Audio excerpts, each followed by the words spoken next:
Well, good afternoon, everyone. I'll only take a few moments as this was not part of the agenda, but I wanted to share from my experience what I witnessed firsthand in Gaza, and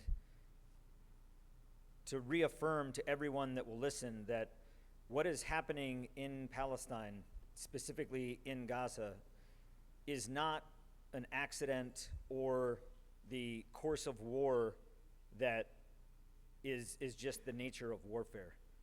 The famine, the displacement, the dehumanization, the death, not those that are just simply dying of starvation, those that are killed, is all by design. This is a design in Israel's plan for the Zionist vision of the greater Israel. It doesn't stop with Gaza. It doesn't stop with the West Bank. And the world needs to be aware that Israel is an inherent danger to the security of all of us. I listened to the Milikowski's speech this morning. I will not call him Netanyahu. That is his Zionist stage name. I refer to him as Milikowski. He gave a speech today at the UN. The only speech worse than that was that of our president. And it is embarrassing to me as a service member, as someone who served our country in uniform for 25 years. I have fought in every war that the United States has been dragged into for the last quarter century. I have fought in 4 wars. I have deployed to combat 12 times. And now, reflecting and looking back, and I ask myself why, it's apparent to me that influences outside of democracy and freedom and what's right pulled us into those wars. We are in the same situation now. If we are not relentless in our pursuit of the truth and ending the genocide and ending the war in Gaza, it won't end there. This war didn't start on the 7th of October. This war didn't start in 1948. This war didn't start with the creation of Hamas in 1987. This war started in the 1800s with the vision of Zionism. It is a danger to the world. Zionism is not Judaism. Christian Zionism is not Christianity. They are hijacking religious beliefs and principles for personal gain, money, power, real estate. The idea of the real estate bonanza that Smotrich has proclaimed, the Israeli government says the quiet part out loud.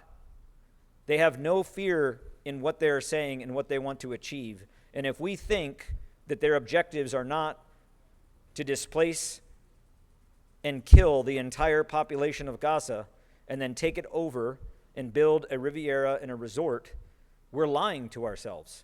We are being naive. We must stand up to this before it is too late. The recognition of a Palestinian state with the 10 countries that have come on board and have joined the rest of the world at the UN Assembly this week, that's awesome. That is simply lip service. Recognizing the Palestinian state is a step, but the Palestinian state is a state that already had the right to exist. You're recognizing something that is already recognized. More is required. Sanctions, intervention, a UN peacekeeping force, stopping the war, allowing the United Nations UNRWA and food and humanitarian aid to go back into Gaza at scale, not with the permission of the Israeli government, but with the demand of the world population, the demand of the world leaders to go in and do this. We can stop this. This can be stopped with a phone call.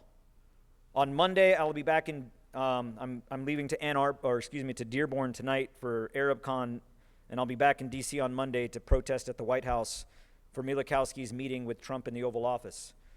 Over the last couple days, Trump has gone back and forth between his stance. The truth is that our president is compromised, and we don't have a foreign policy. It changes based on whatever Milikowski tells him to do. That's not the president that we need. On Monday, we will all see what comes out of that meeting on Tuesday. Will Trump stand his ground on no occupation of the West Bank and the war must end? Or is a foreign government going to put our president back in his place and tell him what to say? That's what we all have to realize, that our government is compromised. I have spent hours on the Hill talking to congressmen and women, senators and representatives on both sides of the aisle.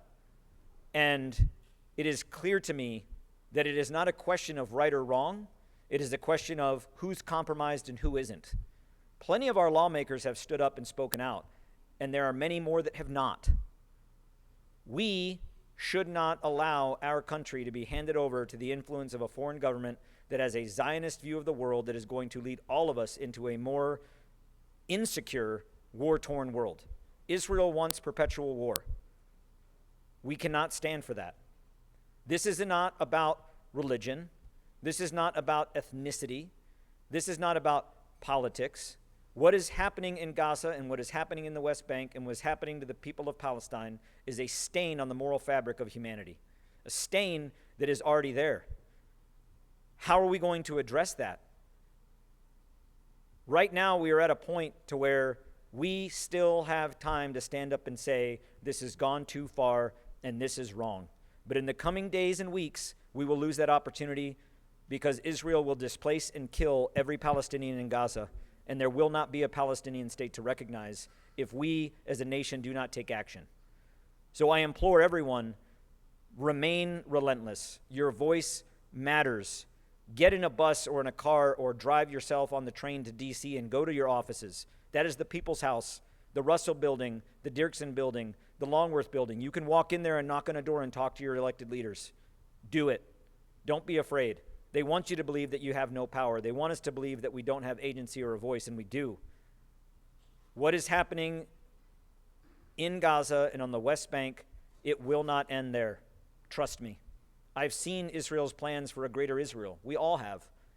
And to not think that soon that type of apartheid behavior won't come to this country, you're lying to yourself.